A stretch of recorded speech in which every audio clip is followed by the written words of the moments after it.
प्यारे बच्चों, ज्योति academy online classes में आपका स्वागत है।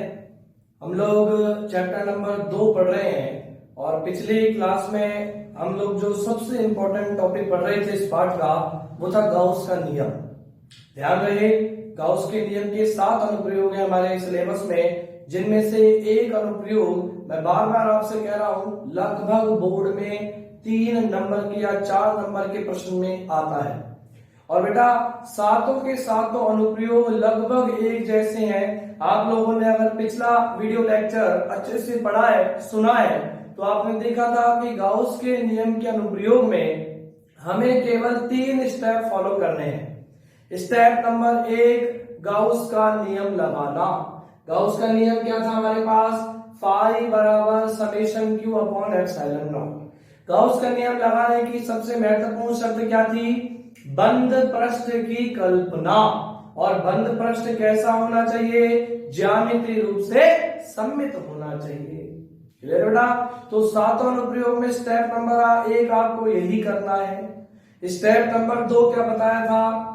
विद्युत फ्लक्स तथा विद्युत क्षेत्र की तीव्रता में संबंध, अर्थात फाई बराबर समाकलन ई डॉट डी ए।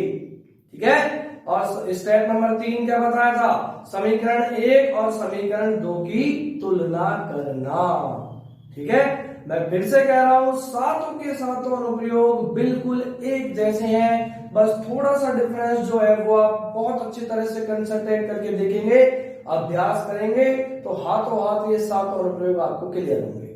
आज हम अनुप्रयोग नंबर 2 पढ़ रहे हैं। कल हम लोगों ने अनुप्रयोग नंबर 1 पढ़ा था, बिंदु आवेश के कारण विद्युत क्षेत्र की तीव्रता। आज हम पढ़ेंगे गोलीय कोश के कारण विद्युत क्षेत्र की तीव्रता। बेटा गोलीय कोश क्या है? गोलीय कोश, अगर इसको समझने में दिक्कत आ रही है तो मैं यहां लिख देता हूं खोखला गोला। यानी कि गोलीय कोश का मतलब क्या है? खोखला गोला, जैसे क्रिकेट की खोखली बॉल। क्लियर? ध्यान देंगे सभी। जो भी बेटा इसमें थ्योरी अपन को जो भी लिखनी है ना, वो एक लाइन भी रटने की आवश्यकता नहीं है। जैसा जैसा चित्र में नजर आ रहा है केवल आपको वैसा ही लिखना है। क्लियर? देखिएगा, हमने मान लिया ये हमारे पास कोई खोखला गोला है, क्रिकेट की अपने पास कोई खोखली बॉल है, जिसका केंद्र अपन मान लेते हैं ओ, त्रिज्या अपन मान लेते हैं आर। बताइए कोई दिक्कत आएगी क्या? क्या लिखोगे आप? एक पहली लाइन अपनी, चित्र में कैपिटल आर त्रिज्या के खोखले गोले को दर्शाया गया है जिसका केंद्र ओ है। क्लियर बेटा? अब देखिए ध्यान से, खोखला है ना गोला, तो अंदर तो इसके कुछ है ही नहीं, केवल और केवल क्या है? इसकी परिधि। जैसे क्रिकेट की बॉल है, अंदर से तो खोखली है, केवल और केवल क्या है? उसकी परिधि, क्षेत्रफल, यानी कि पृष्ठ है उसका केवल और केवल। क्लियर है बेटा? क्या है उसका केवल और केवल? पृष्ठ है। अब यदि अपन इसको आवेश दें तो ध्यान से सुनना, दिया गया आवेश केवल और केवल इसके पृष्ठ पर, इसकी सतह पर एक समान रूप से वितरित हो जाएगा और अंदर आवेश का मान कितना रहेगा? 0। ध्यान दीजिएगा, यदि मैं इसको स्मॉल क्यू आवेश दूं तो दिया गया आवेश इसके संपूर्ण पृष्ठ पर, दिया गया आवेश इसके संपूर्ण पृष्ठ पर एक समान रूप से वितरित हो जाएगा और अंदर बेटा आवेश का मान कितना रहेगा? 0 रहेगा। क्लियर है कि नहीं? तो एक लाइन तो क्या याद रखनी है अपन को कि खोखले गोले को दिया गया आवेश उसके संपूर्ण पृष्ठ पर एक समान रूप से वितरित हो जाएगा। क्लियर? अब देखो कितनी स्थिति, कितने केस बन सकते हैं, कहां कहां विद्युत क्षेत्र की तीव्रता ज्ञात करेंगे। केस नंबर 1, जब बिंदु पृष्ठ के बाहर हो, जब बिंदु पृष्ठ के बाहर हो। केस नंबर 2, जब बिंदु पृष्ठ पर हो। क्लियर? और केस नंबर 3, जब बिंदु पृष्ठ के अंदर हो। बताओ इन 3 केसों के अलावा कोई और केस संभव है क्या? क्या क्या केस बताए मैंने, क्या क्या स्थिति बताई मैंने? या तो बिंदु पृष्ठ के बाहर है, या बिंदु पृष्ठ पर है, और या बिंदु पृष्ठ के अंदर है। अगर किसी के दिमाग में आ रहा है कि सर एक चौथा केस भी बन सकता है कि बिंदु केंद्र पर हो, तो बेटा पृष्ठ से लेके और केंद्र तक एक ही तो स्थिति है। पृष्ठ से अंदर जो है वो आवेश का मान कितना है, 0 है। तो चाहे यहां ले लो, पृष्ठ के अंदर किसी भी बिंदु पर ले लो, अर्थात केंद्र कहां पर है, पृष्ठ के अंदर है। इसलिए कितने केस पढ़ेंगे अपन यहाँ पे, केवल और केवल 3 केस। जब बिंदु पृष्ठ के बाहर है, जब बिंदु पृष्ठ पर है, और जब बिंदु पृष्ठ के अंदर है। क्लियर? तो सबसे पहले मैं स्थिति ले लेता हूं, केस फर्स्ट। जब बिंदु पृष्ठ के अंदर है। अब देखिए, जब बिंदु पृष्ठ के बाहर है। ये लीजिए, क्या करोगे, ध्यान से देखें। हमेशा कोई भी गोला हो, कोई भी गोलीय कोश हो, दूरी उससे लेंगे अपन केंद्र से। हमने मान लिया केंद्र से स्मॉल आर दूरी पर कोई बिंदु P है। बताओ बिंदु P कहां पर है, पृष्ठ के बाहर है। पृष्ठ के बाहर अपन ने दूरी कितनी ली है, स्मॉल आर, जबकि त्रिज्या कितनी है, कैपिटल आर। तो बताओ इसको गणितीय रूप में कैसे लिख दूं, small r greater than capital R. बताइए बात समझ में आई कि नहीं आई? अरे क्लियर है कि नहीं है भाई? स्मॉल आर बड़ा है किससे, कैपिटल आर से। स्थिति स्पष्ट हो रही है कि बिंदु P कहां पर है, पृष्ठ के बाहर है। क्लियर? कुछ नहीं करना। थ्योरी में क्या लिखा, जैसा चित्र में आपको नजर आ रहा है। क्या लिखोगे, चित्र में कैपिटल आर त्रिज्या के खोखले गोले को दर्शाया गया है, जिसका केंद्र O है। इसके केंद्र O से स्मॉल आर दूरी पर कोई बिंदु P है, जिस पर विद्युत क्षेत्र की तीव्रता का मान गॉस के नियम की सहायता से ज्ञात करना। बताओ स्टेप नंबर 1 क्या है बेटा, गॉस का नियम लगाना। गॉस का नियम लगाने की सबसे महत्वपूर्ण शर्त क्या है, बंद पृष्ठ की कल्पना। बंद पृष्ठ कैसा होना चाहिए, ज्यामितीय रूप से सममित होना चाहिए। अब देखो, ध्यान दो सभी प्रैक्टिकली। ये अपने पास कोई छोटा गोला है, मान के चलो। इसके केंद्र O से स्मॉल आर दूरी, इसके केंद्र O से स्मॉल आर दूरी, इसके केंद्र O से स्मॉल आर दूरी, सबको बिंदुओं को मिलाओगे क्या बनेगा, एक खोखला गोला। यानी कि एक ये छोटा गोला और उसके ऊपर ये बड़ा गोला हो जाएगा कि नहीं हो जाएगा, बंद पृष्ठ। क्या करें, O को केंद्र मानकर स्मॉल आर त्रिज्या के गोलीय बंद पृष्ठ की कल्पना करते हैं। गोलीय बंद पृष्ठ की कल्पना करते हैं, जिसे हम कह सकते हैं, जिसका दूसरा नाम हम दे सकते हैं गॉसियन पृष्ठ। जिसका दूसरा नाम आप क्या दे सकते हैं, गॉसियन पृष्ठ। बोल स्टेप नंबर 1 लगाने की तैयारी पूरी हो गई कि नहीं हो गई? बोल बंद पृष्ठ की कल्पना हो गई कि नहीं हो गई? बोल गॉस का नियम लग सकता है कि नहीं लग सकता? इसमें लगा दो। क्या है गॉस का नियम? क्या है अपने पास? स्टेप नंबर 1 गॉस का नियम लगाना। क्या कहता है गॉस का नियम? फाई बराबर summation q upon epsilon naught. Phi बराबर summation q upon epsilon naught. Summation q क्या है? बंद पृष्ठ के अंदर, काल्पनिक बंद पृष्ठ के अंदर कुल आवेश की मात्रा। यानी कि समेशन क्यू बराबर, जरा बताइए, जो काल्पनिक बंद पृष्ठ आपन ने माना है उसके अंदर कुल आवेश कितना है, स्मॉल क्यू, जो आपन ने इस खोखले गोले को दिया है। क्योंकि पूरा का पूरा गोला बड़े गोले के अंदर है कि नहीं है? क्लियर है। तो समेशन क्यू बराबर क्या आ गया, क्यू आ गया। क्या लिख दोगे ब्रैकेट में, बंद पृष्ठ के अंदर कुल आवेश, ये लीजिए बेटा, और फाई बराबर क्यू अपॉन एप्सिलॉन नॉट, समीकरण नंबर 1। बोलिए कोई दिक्कत आएगी क्या? समीकरण नंबर 1, स्टेप नंबर 1, गॉस का नियम लगाना। सातों के सातों अनुप्रयोग में आपको यही करना है, कुछ नहीं करना है इसके अलावा। ठीक है कि नहीं? ये हो गया अपना समीकरण नंबर 1। अब बताओ स्टेप नंबर 2 क्या बताया मैंने? विद्युत फ्लक्स तथा विद्युत क्षेत्र की तीव्रता में संबंध। फाई बराबर समाकलन vector E dot DA vector. Clear बेटा? तो ये अपने पास हो गया था स्टेप नंबर 1। अब अपन देखते हैं अपना स्टेप नंबर 2। ध्यान देंगे, इसको समीकरण 1 को तो मैं यहाँ नोट कर देता हूं क्योंकि अपन को तुलना करनी है। फाई बराबर क्यू अपॉन एप्सिलॉन नॉट, समीकरण नंबर 1 आया अपने पास ये। अब आइए बेटा ध्यान से, स्टेप नंबर 2। स्टेप नंबर 2 क्या कहता है? फाई बराबर बंद समाकलन वेक्टर ई डॉट डीए। अब देखिए मैं कह रहा हूं एवरेज से एवरेज बच्चा भी फुल मार्क्स लाएगा, इसमें 3 या 4 नंबर का बड़ा प्रश्न लगभग आता है। थोड़ा सा ध्यान देना है, थोड़ा सा कंसंट्रेट, थोड़ा सा अभ्यास। एक बार इस वीडियो को ध्यान से देखें, दूसरा अपने रफ रजिस्टर में अभ्यास करें, क्लियर हो जाएगा हाथों हाथ।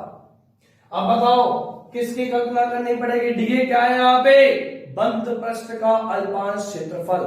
किसकी कल्पना करनी पड़ेगी? अल्पांश क्षेत्रफल की। ये हमने मान लिया बिंदु P पर इस बंद पृष्ठ का अल्पांश क्षेत्रफल कितना है? डीए वेक्टर है क्या नहीं? क्षेत्रफल की दिशा बताओ, एक ही लाइन बताई थी, कंफ्यूजन की कोई आवश्यकता नहीं। क्षेत्रफल की दिशा हमेशा कहां पर होती है? पृष्ठ के अभिलंब। यानी कि ये अगर क्रिकेट की बॉल है, इस बिंदु पर क्षेत्रफल की दिशा निकालनी है, पृष्ठ के अभिलंब, पृष्ठ के अभिलंब, पृष्ठ के अभिलंब, पृष्ठ के अभिलंब। यानी कि ये हो गई अपने पास किसकी दिशा? डीए की दिशा। हो गई कि नहीं होगी? अब अपन को ई की दिशा चाहिए। मान के चल बिंदु P पर विद्युत क्षेत्र की तीव्रता ई वेक्टर है, मान लेते हैं, जिसका मान हमें ज्ञात करना है। वेक्टर ई है, वेक्टर ई की दिशा निकालेगा। विद्युत क्षेत्र की दिशा कैसे निकालते हैं? जिंदगी भर याद रख, क्या रखना है वहां पे? धन परीक्षण आवेश Q not. Clear? Q not आवेश रखेगा, ये गोला कौन सा बल लगाएगा? प्रतिकर्षण बल लगाएगा। यही हो गई ई की दिशा। बोलिए ई और डीए के बीच में कितना एंगल? 0 डिग्री, क्योंकि ई और डीए की दिशा परस्पर क्या है? समान है। क्या आ गया?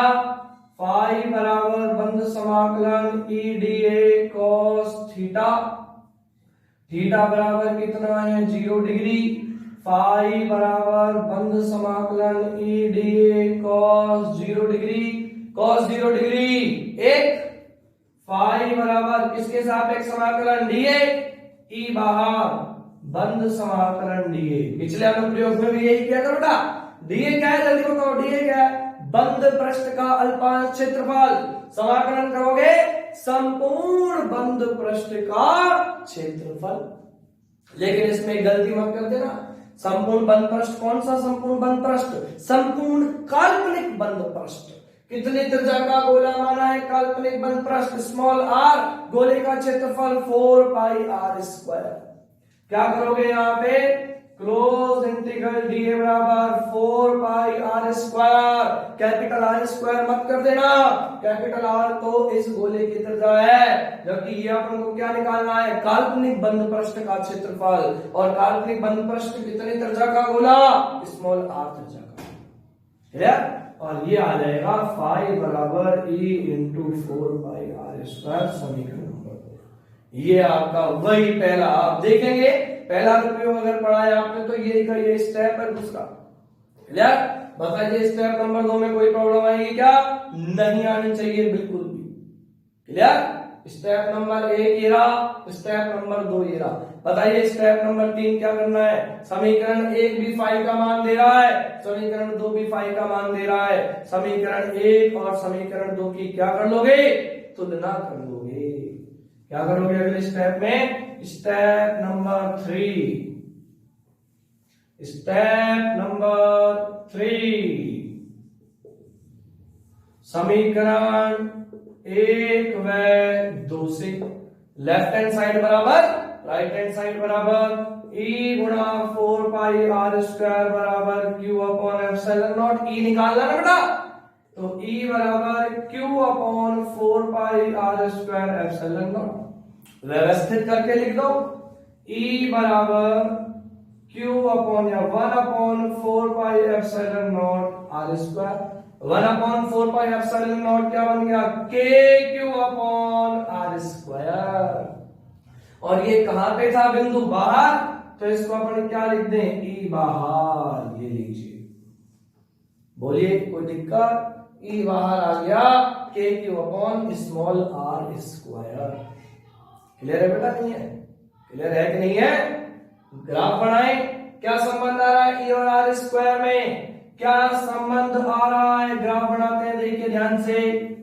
ग्राफ ई वेक्टर व आर में ग्राफ, क्या संबंध आ रहा है? ई समानुपाती 1/r स्क्वायर, यानी कि व्युत्क्रमानुपाती का ग्राफ कैसे बनेगा? आर स्क्वायर को यहां ले लो, ई को यहां ले लो, या आर को ले लो, कैसा ग्राफ बनेगा? व्युत्क्रमानुपाती ई समानुपाती 1/r स्क्वायर। व्युत्क्रमानुपाती का तो ग्राफ आता ही है कि नहीं? और सही ले लो इसको, ये भी कोई दिक्कत, यानी कि केवल और केवल वही स्टेप आपको फॉलो करने हैं। 3 स्टेप बताए मैंने, कितना ही बड़ा अनुप्रयोग आ जाए चाहे, आपको कुछ और करने की आवश्यकता ही नहीं है। क्लियर? अब देखो, इसी से निकालते हैं, ध्यान देंगे सभी।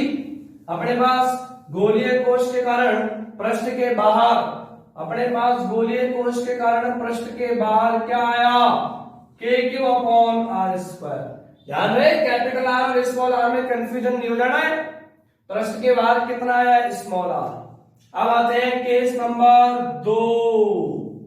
जब बिंदु पृष्ठ पर हो, सबसे पहले तो मुझे ये बताओ, पृष्ठ पर है तो उसको गणितीय रूप में किससे डिनोट करेंगे? ध्यान देंगे सभी यहां पे। अगर बिंदु पृष्ठ पर है, अगर बिंदु पृष्ठ पर है, तो पृष्ठ पर अगर अपन दूरी ले आर, तो बेटा पृष्ठ पर है तो स्मॉल आर बराबर किसके आएगा? कैपिटल आर के। ये सब काम आप 11वीं क्लास के गुरुत्वाकर्षण वाले पार्ट में करके आए, वहां बहुत अच्छी तरह समझाया था कि फिर से करना है 12वीं क्लास में। क्या लिखोगे गणितीय रूप में इसको? स्मॉल आर बराबर कैपिटल आर। अब अगर अपन इसको दोबारा से हल करें तो केवल वही देखो, वही स्टेप, गाउस का नियम लगाओगे। अब बंद पृष्ठ किसको माने? ये ले, यानी कि ये जो खोखला गोला है ना, इसका पृष्ठ ही क्या माना जा सकता है? काल्पनिक बंद पृष्ठ माना जा सकता है। यानी कि सेम रहेंगे स्टेप। अगर अपन यहाँ पे बार बार ना करके इसको सीधा रूप में करें तो देखिए बेटा, पृष्ठ के बाहर क्या आया? पृष्ठ के बाहर क्या आया? ई बाहर बराबर KQ/r²। समीकरण नंबर 1 आया कि नहीं आया? बाहर। और पृष्ठ पर है तो, पृष्ठ पर है तो स्मॉल आर बराबर कैपिटल, केवल वैल्यू रखनी, यानी कि ई पृष्ठ बराबर क्या आएगा बेटा? KQ/r² आएगा। बताओ कोई दिक्कत? बताइए कोई दिक्कत है क्या? केवल इतना सा काम करना है कि पृष्ठ के बाहर तो ये स्मॉल आर था, आपको पता है पृष्ठ पर है स्मॉल आर बराबर कैपिटल आर, स्मॉल आर की जगह क्या रख दिया? Capital R. आ गई बात समझ में? अब आइए केस नंबर 3। केस नंबर 3 को अगर आप पूरी तरह से करना चाहें तो पूरी तरह से कर सकते हैं। जब बिंदु पृष्ठ के अंदर है, ये लीजिए, जब बिंदु पृष्ठ के अंदर है, सबसे पहले तो मुझे बताओ गणितीय रूप में कैसे लिखोगे? अरे गणितीय रूप में कैसे लिखोगे बेटा? अंदर है तो स्मॉल आर छोटा होगा किससे? कैपिटल आर से, जब भी तो अंदर होगा। क्या लिखोगे यहाँ पे? Small r less than capital R. चलिए आप देख, या तो दिमाग लगाए एक स्टेप में हो जाए, अलग तीनों स्टेप में करें तो भी कर ले, कोई दिक्कत वाली बात नहीं है। अगर आपको पृष्ठ के अंदर किसी बिंदु पर विद्युत क्षेत्र निकालना है, स्टेप नंबर 1 गाउस का नियम लगाना। गाउस का नियम लगाने के लिए आवश्यक शर्त बंद पृष्ठ की कल्पना। क्या करें? O को केंद्र मानकर स्मॉल आर त्रिज्या के बंद पृष्ठ की कल्पना करते हैं। क्लियर है कि नहीं है? यानी क्रिकेट की बॉल और उसके अंदर फिर छोटा गोला। लगाएगा उसका नियम स्टेप नंबर 1 फाई बराबर summation q upon epsilon not.